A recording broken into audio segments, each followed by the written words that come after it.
Welcome back to my channel. तो आज मैं आप सभी को जो टॉप ईडियम्स है हर एग्जामिनेशन में पूछे जाते हैं, ठीक है, चाहे बोर्ड एग्जामिनेशन हो, कॉम्पिटिटिव एग्जामिनेशन हो, टॉप ईडियम्स है जो हर बार देखने को मिलते हैं, ठीक है। अगर आप इतना याद कर लेते हो तो गारंटी है कि आपका एग्जामिनेशन में ईडियम्स का सवाल बिल्कुल भी नहीं छूटेंगे। ओके, सो आप वीडियो में नए आए होंगे तो चैनल को सब्सक्राइब कर लीजिएगा ताकि और हेल्पफुल वीडियो आप तक पहुँचे, और इस वीडियो को लाइक कीजिए, ठीक है।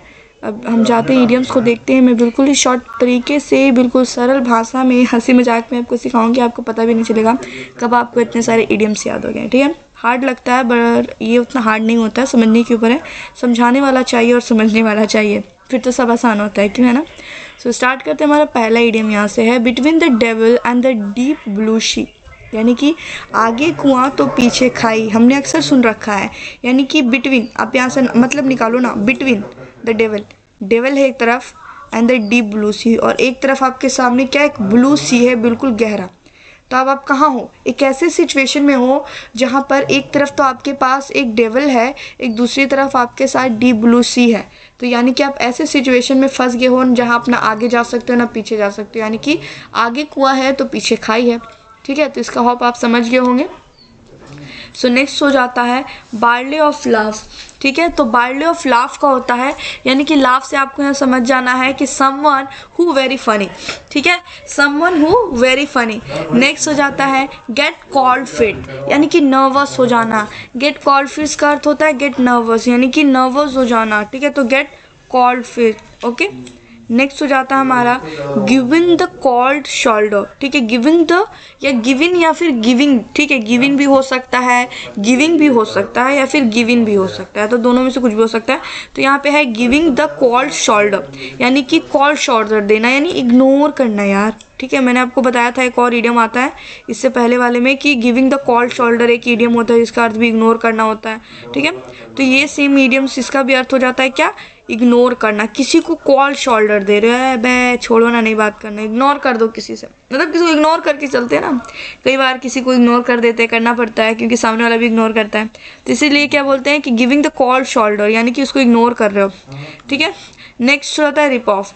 ये जो हमारा रिप ऑफ हो जाता है ना, ये रिप ऑफ, ये बेसिकली यूज़ होता है टू एक्सपेंसिव के लिए। हम मॉल में गए, मान लो एज एग्जाम्पल, मैं आपको यहाँ पे एग्जाम्पल देती हूँ, ठीक है, कि आप मॉल में गए, वहाँ पर आपके दोस्त ने बोला अरे यार ये कितना अच्छा है, ठीक है। आपने बोला, आपके दोस्त ने बोला कि यार कितना अच्छा है, जैसे ही आप लोगों ने टैग देखा कि यार 10,000 का है यार ये तो शर्ट, 10,000 का शर्ट कौन पहनता है यार, तो आपने फिर बोला अरे यार ये तो रिप ऑफ है, वी कांट परचेस इट, हम इसे नहीं खरीद सकते, ठीक है। तो क्या हो गया, रिप ऑफ है, बहुत ही एक्सपेंसिव है। ऐसे एग्जाम्पल याद रखो, आप मॉल में हो, आपने बोला, एक दोस्त ने बोला कि यार कितना अच्छा है, दूसरे दोस्त ने इसका रेट देख लिया यार 10,000 का, तो बोलते नहीं नहीं ये उतना खास नहीं है, छोड़ना, दूसरा और इससे भी अच्छा मिल जाएगा हमें, यानी कि ये रिप ऑफ है ना, ये टू एक्सपेंसिव है, इसीलिए तो बोल रहा है कि उतना खास नहीं है, ठीक है। तो नेक्स्ट हो जाता है अ ग्रे एरिया, यानी कि एक ऐसा एरिया जो अनक्लीन एरिया है, ठीक है। तो अ ग्रे एरिया का मतलब समझ लेना समथिंग अनक्लियर, ठीक है, जो अनक्लियर है, जो क्लियर नहीं है, ठीक है, जो क्लियर ही नहीं है, तो उसके लिए क्या करेंगे हम, ग्रे एरिया। नेक्स्ट क्वेश्चन की ओर देखते हैं हम लोग। एज ईजी एज ABC, यानी कि बिल्कुल ABC की तरह आसान होता है। ABC किसको याद नहीं होता, अभी आपको बोलूंगी तो आप ABCD लिख के दिखा दोगे कमेंट में, है ना। तो ABC कितना आसान है, हर बच्चे को याद है, बूढ़े तक को याद होता है यार, बच्चे की क्या बात कर रहे हो, बूढ़े भी अभी भी याद रखे हैं, हर चीज़ भूल जाएंगे वो, ठीक है, हर चीज़ भूल जाएंगे, लेकिन ABCD कोई नहीं भूलता है, ठीक है। तो ABC की तरह कोई चीज़ आसान होना, यानी कि समथिंग वेरी इजी, इसमें क्या याद रखने वाली बात थी, एज इजी एज ABC, यानी कि बहुत ही आसान चीज़ होना। नेक्स्ट है बर्न द मिडनाइट ऑयल। अब बर्न का मतलब होता है जलना, मिडनाइट आधी रात को, ऑयल यानी तेल होता है। अब इसका मतलब कैसे निकालोगे, देखो, यानी कि आधी रात को तेल की तरह जलना, ठीक है, आधी रात को जल रहे हो, यानी कि आधी रात तक तुम काम कर रहे हो, मेहनत कर रहे हो, पढ़ाई कर रहे हो, तो working late into the night, दिन रात एक कर देना, ठीक है। Working late into the night यानी दिन रात एक कर देना, दिन रात मेहनत करना, रात भर काम करना, रात भर मेहनत करना, तो बर्निंग द मिडनाइट ऑयल, इसका अर्थ ऐसे निकालो। नेक्स्ट हो जाता है एक्किलेस हील। देखो एक्किलेस हील जो होता है ना, बेसिकली इसको कहते हैं वीकनेस पॉइंट। किसी की जो कमजोरी पॉइंट होता है ना, कमजोरी बिंदु होता है ना, उसी को क्या कहते हैं, वीकनेस पॉइंट। अब किसी का वीकनेस पॉइंट ये होता है कि कोई सबके सामने सब चीज़ नहीं बोल पाता है, भाषण देना, सिंगिंग कर पाना, स्पीच देना वगैरह ये सब चीज़ नहीं कर पाता, तो उसका वीकनेस पॉइंट है। किसी का वीकनेस पॉइंट ये है कि उससे क्या होता है ना कि किसी को बोलने जाता है कुछ और उसको बोल कुछ और देता है। तो हर किसी का अलग अलग वीकनेस पॉइंट होता है। कोई लिख नहीं पाता है बहुत ज़्यादा, ठीक है, वो याद करता पढ़ पढ़ के ज़्यादा, कोई लिख लिख के याद कर लेता है। सबका अलग अलग वीकनेस पॉइंट होता है। तो एक्हिलेस हील से याद रखना एकदम ऐसा हील है जिसे हम चढ़ ही नहीं सकते हैं, ठीक है। उसको चढ़ेंगे तो हमारा वीकेस्ट पॉइंट जो हो जाएगा ना वो पता चल जाएगा हमें, क्योंकि वो चढ़ ही नहीं सकते। चढ़ते चढ़ते ऐसी मुसीबतें आएंगी जिसमें से कोई मुसीबत से हमें अपना वीकेस्ट पॉइंट पता चल जाएगा।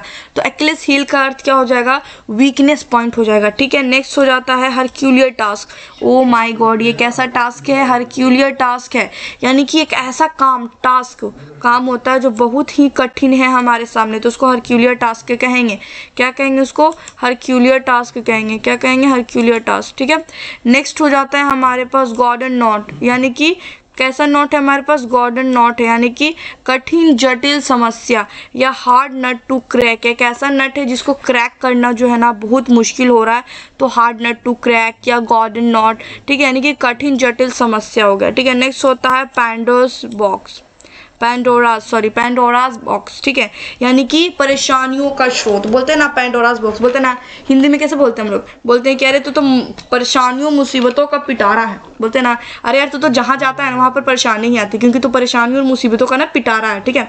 तो क्या कहते हैं, पैंडोरास बॉक्स, उसी को इंग्लिश में हम यहाँ पे लिखे हुए हैं, ठीक है। नेक्स्ट होता है बेकर्स डजन। ओ माई गॉड, मैं क्या बताऊँ, ये जो ऐसा है इडियम जो मैं 100% श्योरिटी देती हूँ कि 5 इडियम्स में से ये एक इडियम पक्का मिलता है।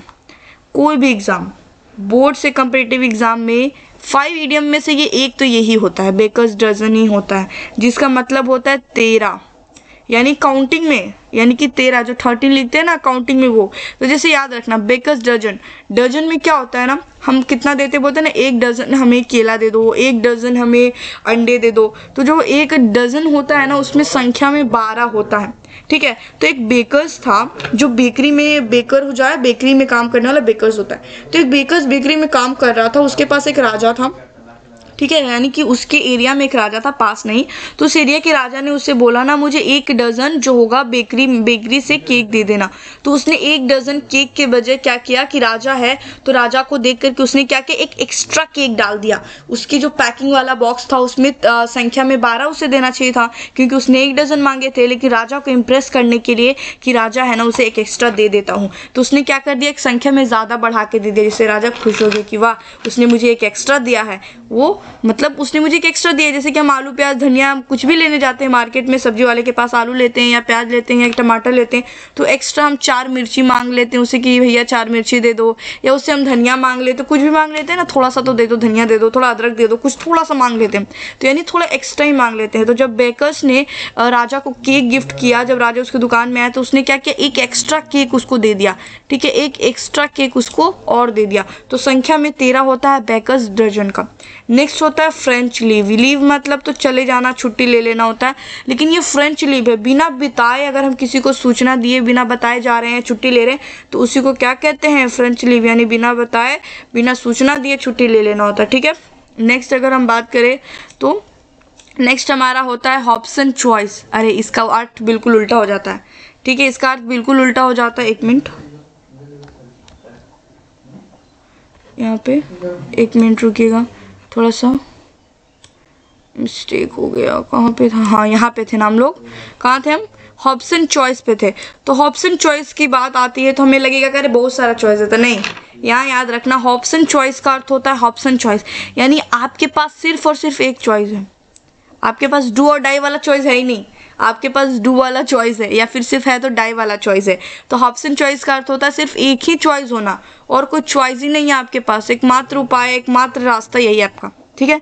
नेक्स्ट होता है मिडास टच, ये नहीं है, इसे नहीं लिखना, ये है मिडास, ये है टच। ये क्या ओपन हो जा रहा है, वेट 1 मिनट, कहाँ थे हम लोग, मिडास टच पर थे हम लोग, ठीक है। ये हमारा क्या ओपन हो रहा है, ओके अब यहाँ पर आइए, अब ठीक हो गया, अब आ गया, हाँ देखिए मिडास टच जो होता है ना, उसका अर्थ होता है हर काम से फ़ायदा होना। एक राजा था, उसको वरदान मिला था, स्टोरी हमने सुन रखा है कि उसको वरदान मिला था कि उसने मांगा था एक्चुअली वो वरदान कि अगर मैं जिस चीज़ को छूँ ना वो सोना बदल जाए, उस छूने में बदल जाए तो सोना बदल जाता था। तो मिडास टच, तो वही सोने का जो वो टच करता है ना, तो क्या होता है हर काम में फ़ायदा होता है। तो क्या होगा इसका अर्थ, क्या हम बोलेंगे मिडास टच का, कि हर काम से फ़ायदा होना, इसको इस तरह से देख सकते हैं। नेक्स्ट हो जाता है हमारा ग्रीस द पाम। ठीक है, तो ग्रीस द पाम का अर्थ होता है घूस देना। सिंपल है, ग्रीस द पाम, घूस देना। घूस देना ये तो हमारे भारत की सबसे बड़ी मेजर प्रॉब्लम बन गई है, ग्रीस द पाम। ठीक है, तो अगर आपको लगे कि अगर आप बोल नहीं पा रहे हो खुले आराम से कि घूस देना एक मेजर प्रॉब्लम है, किसी भी अफसर, अगर कोई भी व्यक्ति को भी किसी भी फील्ड में कोई आपसे घूस ले रहा है, तो आप अगर बोल नहीं पा रहे हो कि घूस ले रहा है वगैरह वगैरह, तो आप अपने इडियम का यूज़ करो यहाँ पे। ठीक है, बोलो grease the palm is a major problem of our India and that kind of people is really need to be handled by strictly. ठीक है, आप उसको इंग्लिश में ऐसे बोलो क्योंकि घूस लेने वाले व्यक्ति ना पढ़े लिखे नहीं होते, आप याद रख लो।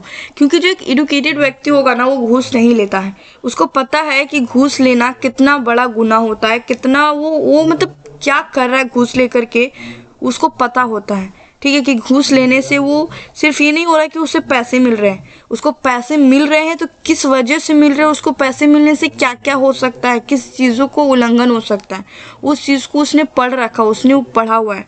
तो घूस लेने वाला व्यक्ति होता है ना, वो मतलब मान लो ना कि उसने अपना ईमान ही बेच दिया। तो हम उतना डीपली जाते नहीं, उतना हम एक्सप्लेनेशन क्लास तो है नहीं, किसी चीज़ के बारे में टॉपिक एक्सप्लेन कर रहे हैं, यहाँ हम लोग इडियम्स एंड फ्रेजेस सीख रहे हैं। तो घूस देना ही इसका अर्थ होता है। ठीक है, इंग्लिश में ये लिखा हुआ है ग्रीस द पाम, यानी कि किसी को घूस दे रहे हो आप। ठीक है, तो घूस देना को ही क्या बोल रहे हैं, ग्रीस द पाम। तो इसका मीनिंग हो गया ग्रीस द पाम का घूस देना। ठीक है, सो और है क्या, एक मिनट लेट मी चेक, नहीं। सो ये हमारा यहाँ तक ये जो थे ईडियम्स हमारे हैं, जो टॉप ईडियम्स हैं। ठीक है, इस ईडियम्स को आप पढ़ के जाओगे ना एग्जामिनेशन में, तो I can guarantee you that कि you will score at least in 5 और 4 number because of this video. ठीक है, क्योंकि इस वीडियो में मैं जितने भी देखिए जैसे आप देख रहे इतने ईडियम्स पढ़ाए ना, वो ऐसे ईडियम्स है जो सबको लगते ईजीस्ट है। ठीक है, किसी को लगता है हार्डेस्ट है, तो डिपेंड करता है कि किसने पढ़ रखा है किसने नहीं पढ़ रहा। लेकिन एक ऐसे ईडियम्स में गारंटी कह रही हूँ कि है जिसे आप स्कोर कर सकते हैं बिल्कुल अच्छे नंबर को। ठीक है, चाहे कॉम्पिटिटिव एग्जाम, बोर्ड एग्जाम, कोई भी एग्जाम हो, ये ऐसे ईडियम्स है। ठीक है, तो आई होप सो आपको वीडियो अच्छी लगी हो, और वीडियो को लाइक कीजिएगा, चैनल को सब्सक्राइब कीजिएगा, और आपके पास अच्छे ऐसे वीडियो जाते रहें तो कमेंट कीजिएगा। मैं इसको और पार्ट लाने की कोशिश करूँगी, और टॉप एग्जाम्स के आए हुए ईडियम्स को यहाँ पे लाऊंगी और डिस्कस करूँगी, और इसी तरह आपको सिंपलेस्ट वे में समझाई हूँ। ठीक है, जो जिस तरह से समझाई हूँ वैसे ही समझाऊंगी। तो thank you for watching this video.